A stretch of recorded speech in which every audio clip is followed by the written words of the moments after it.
ও ভাইজানেরা, সোনার মানিক যুবকেরা, আব্বারা মায়েরা, যেহেতু আপনার উপরে কুরবানিটা ওয়াজিব, আপনি যদি কুরবানি না করেন আপনার নামে আমালে কবিরা গুনাহ হবে। কুরবানি করলে আল্লাহ সন্তুষ্ট অর্জন হবে। এর অনেক লম্বা চওড়া ফজিলত আছে। সময় যেহেতু স্বল্প, খুব সংক্ষিপ্ত আকারে বলি, আজকে দিনে যদি আপনার কাছে 60,000 সামথিং প্লাস কিছু টাকা থাকে কম বেশি, আপনার উপরে দিন নামক একজন ব্যক্তি কুরবানিটাকে আল্লাহ ওয়াজিব করেছেন। এখন কিছু মানুষের মনে প্রশ্ন হবে, আমার প্রতিবেশী কেউ বা 5 লক্ষ টাকার মালিক, কেউ বা 10 লক্ষ 20 লক্ষ টাকার মালিক, এই দুনিয়ায় কত কোটিপতি আছে, কয়েকশো কোটি টাকার মালিক, তাদের উপরে আল্লাহর কুরবানি ওয়াজিব। আর আমি কষ্ট করে দিনরাত পরিশ্রম করে কয়েক বছর খাটাখাটনি করে অনেক কষ্ট করে সবে 60,000 টাকা জমা করেছি, আর আল্লাহ আমার উপরে কুরবানি চাপিয়ে দিয়েছে। এই রকম চিন্তাধারা নিয়ে অনেক মানুষ বসে আছে না নেই? আছে না? যে এত কোটি কোটি মানুষ আছে, এত ধনী ধনী মানুষ আছে, তাদের কুরবানি ঠিক আছে। আমি সবে 60,000 টাকা জমা করলাম আর আল্লাহ আমার উপর চাপিয়ে দিল। মনে করছে বছর যাক পরে যা হয় হবে।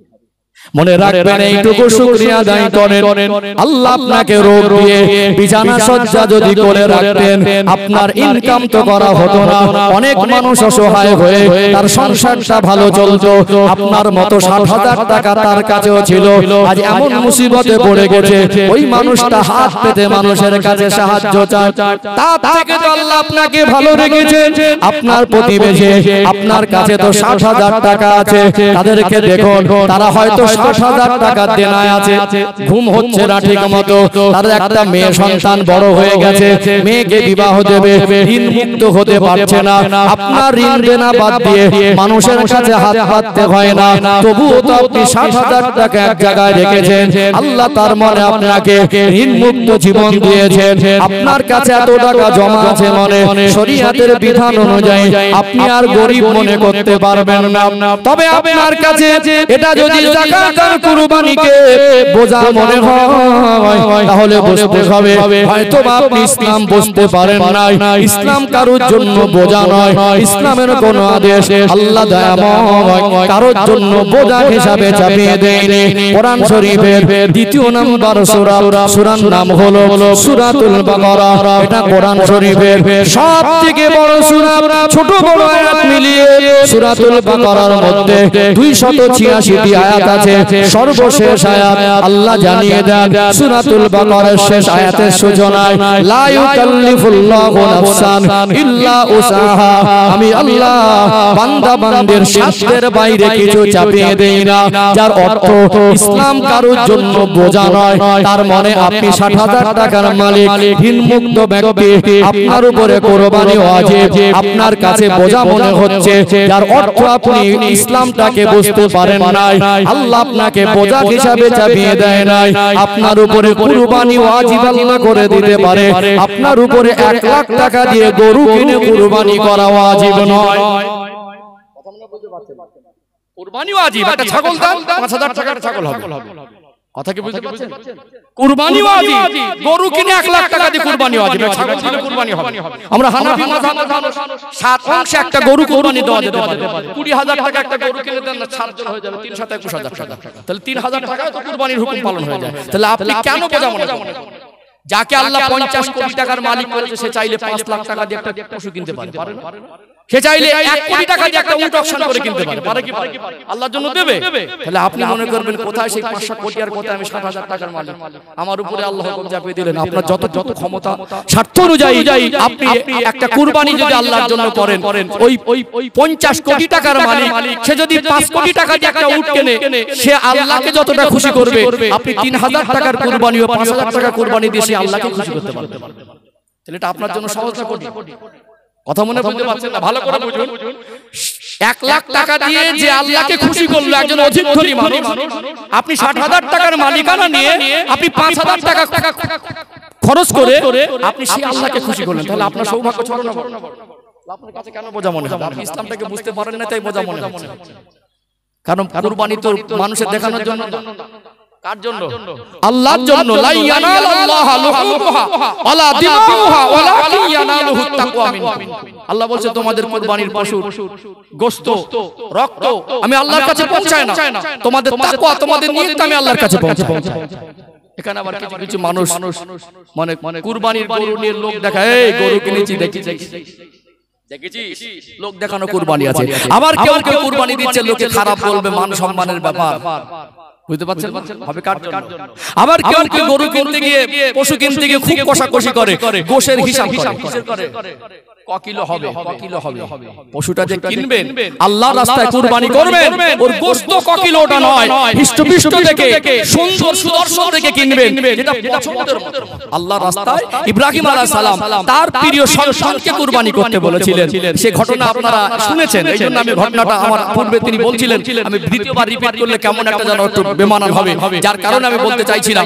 অর্থাৎ এইটুকু বলি, আল্লাহ ইব্রাহিম আলাইহিস সালামকে হুকুম করেছিলেন আপনি কুরবানি করেন, সকালে উঠে কুরবানি করেন।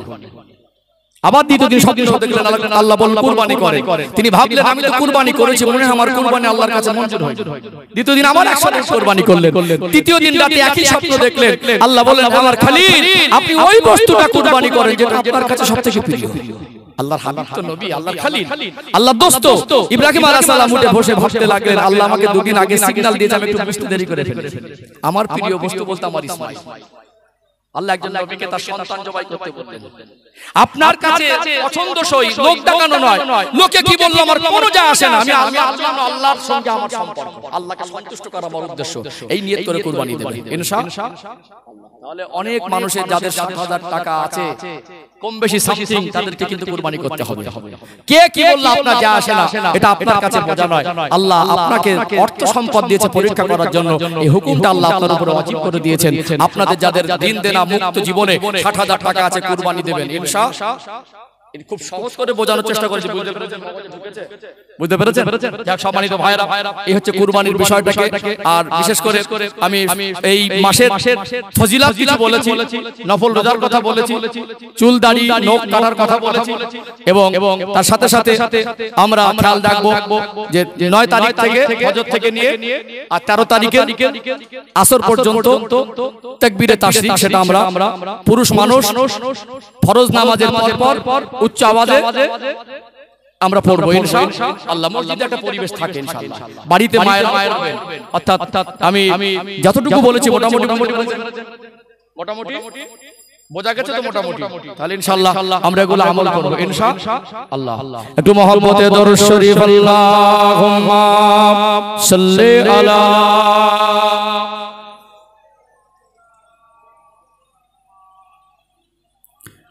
وعلى آل سيدنا हब अहमद जल्दी सीने में है, मैं हूँ मेरा दिल मदीने में है, फूल तो फूल काटो क्या हुस्न है, लुत्फ जन्नत से बढ़कर मदीने में है। अल्लाहुम्मा सल्ली अला मौलाना मुहम्मद व अला आलि सय्यिदिना।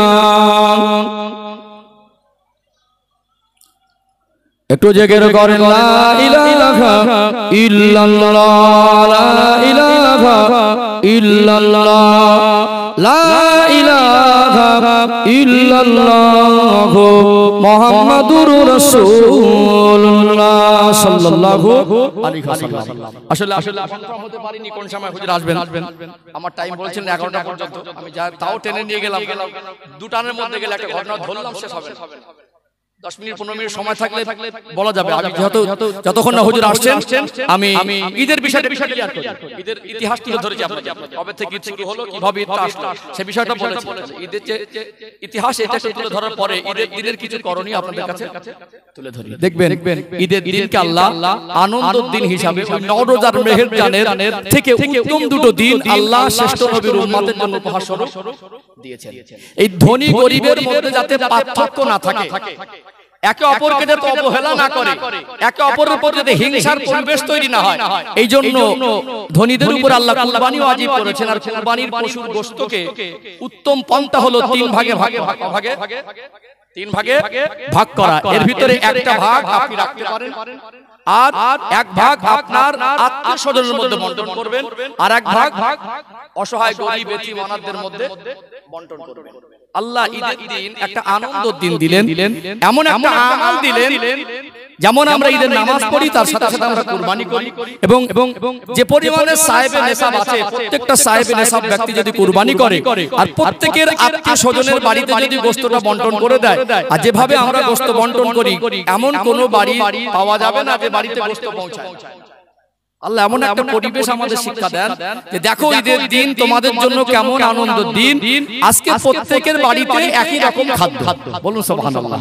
কেউ দুঃখ করে বলতে পারবে না যে আজকে আমার বাড়িতে গোশত নেই, আজকে ধনী গরিবের খাবারটাকে আমি আল্লাহ একরকম করে দিয়েছি। বলুন সুবহানাল্লাহ।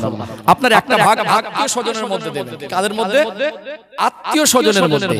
এই আত্মীয় স্বজন বলতে একটা বাড়ি দেখা যাচ্ছে এমন একটা পরিবেশে সে বসবাস করে, সেখানে আজকে দিনে ভারতবর্ষের বিভিন্ন রাজ্যে কুরবানি করাটা কঠিন হয়ে যাচ্ছে না। আমরা যেসব জায়গায় গরু কুরবানি করছি, অনেক জায়গায় গরু কুরবানি করতে পারছে না, বা সেই জায়গাটা এমন একটা জায়গায় বসবাস করে সেখানে একটা মসজিদ নেই। আপনি চাইলে আদবের সঙ্গে পরিবেশের দিকে খেয়াল রেখে দূরের একটা আত্মীয় সেখানে তার এলাকায় কুরবানি করা হয়নি, বা সেখানে কুরবানির গোশতটা আপনি আগে পৌঁছে দেওয়ার চেষ্টা করবেন, এটা আপনার দায়িত্ব। কথা কি বুঝতে পারছেন? এবং এই আত্মীয় সঙ্গে প্রতিবেশীর সঙ্গে মানুষের সঙ্গে যাতে সম্পর্ক তৈরি হয়, এই সম্পর্ক তৈরি হওয়ার জন্য একে অপরের সঙ্গে এই লেনদেনের সিস্টেম আল্লাহ করে রেখেছেন। বলুন সুবহানাল্লাহ। আপনি যাবেন আপনার প্রতিবেশীর বাড়ি গোশত দিতে, সে আসবে আপনার বাড়ি, অথচ আজকে আমরা বহু মানুষ আছে দেখি এই কুরবানির প্রসঙ্গে এসে বলি আমরা ঈদের দিন আনন্দ করি বটে, আমরা মানুষকে গোশত দেই বটে, অনেকে ওই গরিব মানুষদেরকে চোখ মুখ টান, চোখ মুখ টানবেন না, চোখ মুখ টানবেন, সম্মান করবেন গরিব মানুষকে। আমি আপনাকে বলি, আমি আপনাদের যত আপন, একজন বক্তাকে যত আপন মনে করেন, আমার থেকে আপনার প্রতিবেশী অনেক বেশি আপন।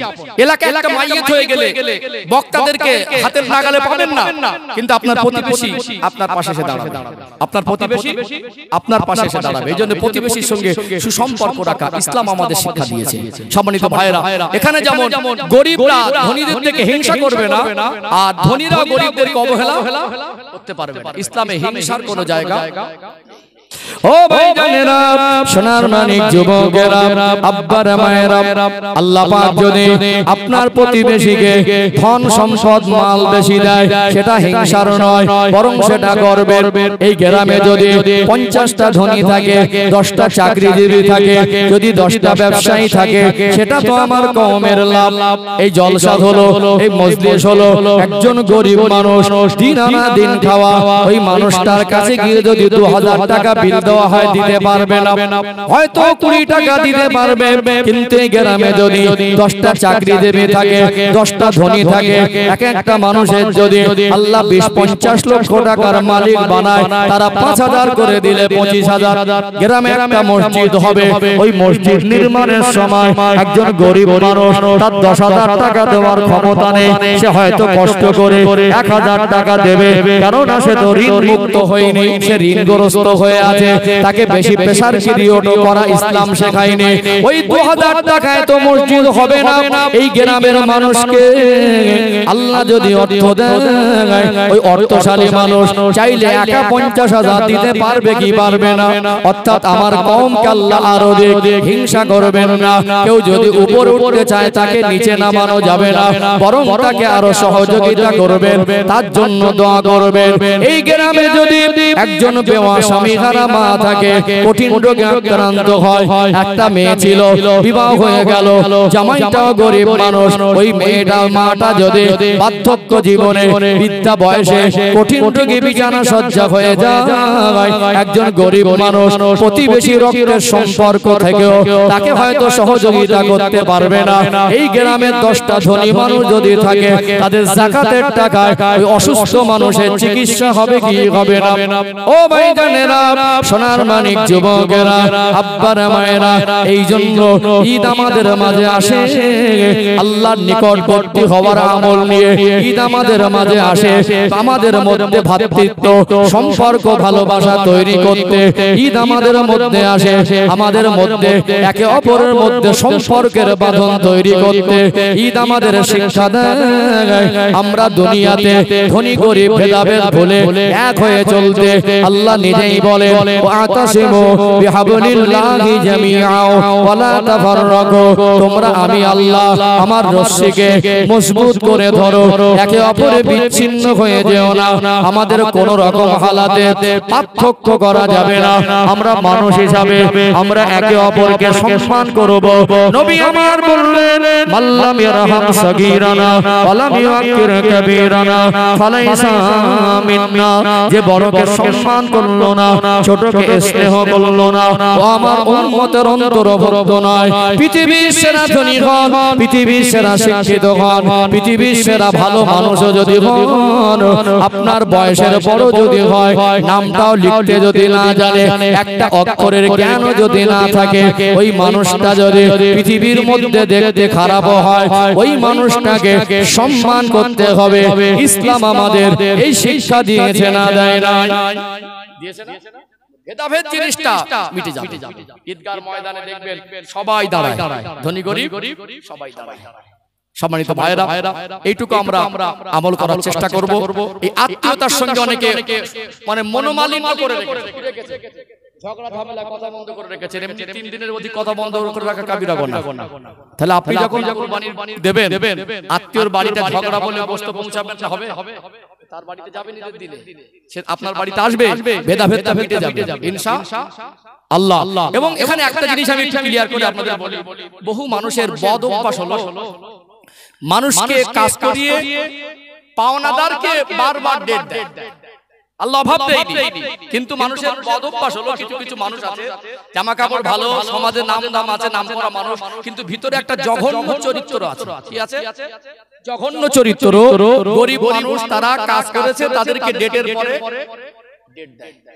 অনেক বড় গরু কিনে কুরবানি দিচ্ছেন আর গরিবের পাওনাগুলো কেন মেটাচ্ছেন না? অনেক মানুষ আছে তাদের আচরণটা পশুর মতো। আপনি আল্লাহর রাস্তায় পশু কুরবানি করছেন, কুরবানির দিনে সবক না নিজের পশুত্ব যে আচরণ আছে ওটাকে কুরবানি করেন। আপনার ভিতরে চেঞ্জ আসুক, পরিবর্তন আসুক, আপনি একজন আদর্শবান হন, ভালো মুসলমান হন। এবং আপনি যে এত টাকা দিয়ে কুরবানি দিচ্ছেন, আপনি গরিবের পাওনাদারকে কেন আপনি তাকে ঝোলাচ্ছেন? ইসলামের বিধান হলো আল্লাহর নবী সাল্লাল্লাহু আলাইহি সাল্লাম বলছেন যে যিনি মজদুর, যিনি কাজ করেছেন, তার গায়ের ঘাম শুকাবার আগে তার পাওনাটা দিয়ে দাও। অথচ আজকে কিছু নাদান আছে, অপদার্থ অমানুষ আছে সমাজে, টাকা চাইতে আসছে বলে তাকে বারবার মেজাজ দিচ্ছে, টাকা দেব না, যাবে চাবে। কথা মনে পড়ছে? গায়ের জোর দেখাচ্ছেন, গায়ের জোর দেখাচ্ছেন। পৃথিবীতে কত রাজা বাদশা এলো গেল, কোড়ায় কোড়ায় হিসাব দিতে হবে। আল্লাহর কাছে হিসাব দেওয়ার জন্য তৈরি থাকুন। একজন পাওনাদার যতক্ষণ এই পাওনাটা তাকে মিটিয়ে দেবেন, আপনি যদি 70,000 বারো যদি হজ করেন, 70,000টা মসজিদ যদি করে দেন, তাহাজ্জুদের রক্তে যদি কেঁদে কেঁদে চোখের পানির বদলে রক্ত ঝরিয়ে দেন, বান্দার হক নষ্ট করেছেন। এই বান্দার হক নষ্টের গুনাহটা আল্লাহর কাছে কেঁদেও মাফ হবে না, হজ করেও মাফ হবে না, কুরবানিতেও মাফ হবে না। এটা বান্দার হকের গুনাহ। এই জন্য নবী বলছেন পাওনাদারের গায়ের ঘাম শুকাবার আগে রক্ত দিয়ে দাও। অথচ বহু মানুষ কাজ করে ঝুলিয়ে ঝুলিয়ে কিছু দেয়, কিছু বাদ দেয়। ও ভাইজানেরা, সোনার মানিক যুবকেরা, আব্বারা মায়েরা, অনেক মানুষ আছে দেখবেন পাওনাদারের ঋণ শোধ করে না। অর্থাৎ আপনি যদি 60,000 টাকার মালিক হন, আপনার পাওনাদারকে আগে আপনি পাওনাদারটা দিয়ে দেন। আপনার কুরবানি করার আগে আপনার পাওনাদারের দেনাটা মিটিয়ে দেন। এখানে নবী আমার এই জন্য একজন মজদুরের গায়ের ঘাম শুকাবার আগে তার পাওনাটা দিতে বলেছেন।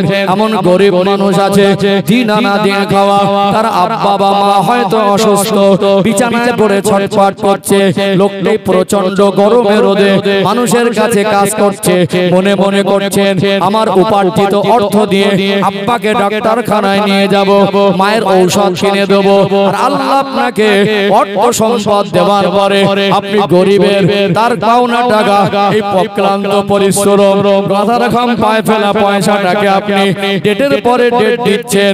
আপনি যত বড় ইবাদত গুজার হন, যত বড় নেতা হন, যত বড় নাম করা মানুষ হন, মনে রাখবেন আল্লাহর কাছে এই পাওনাটা যদি মিটিয়ে না দেন, যত বেশি ইবাদত করেন বান্দার হকের গুনাহ মাফ হবে না। তাকবীর দান, নারী তাকবীর, নারী তাকবীর। হযরত আলহাজ মাওলানা আবুল কালাম সাহেব সিলসিলা হক মুজাদ্দিদ জামান, নারী তাকবীর। অসুস্থ মানুষ হুজুর এসেছেন, বসেন। আমি যতটুকু সময় পেয়েছি চেষ্টা করেছি আপনাদেরকে বর্তমান প্রেক্ষাপটকে পরিস্থিতিকে সামনে রেখে কথা বলা। আমি আমল করতে পারি, আপনারা আমল করতে পারেন, আল্লাহ তৌফিক দান করেন, বলেন আল্লাহুম্মা আমিন। হুজুর এসেছেন, আগে বাড়াবো না, ভাষায় ভঙ্গিতে কথায় শব্দ চার আলোচনা কষ্ট পেলে খবর নজরে দেখবেন। আমি তো আপনাদের কাছের মানুষ, ভালোবাসার মানুষ। এই সময়টা একটু পরিবেশে বাড়িছিলাম, একটা পরিবেশে দেখা হয়ে গেছে, সাধারণত খুব একটা কাছাকাছি থাকার সময় সুযোগ কম হয়, তারপরে ভালোবাসা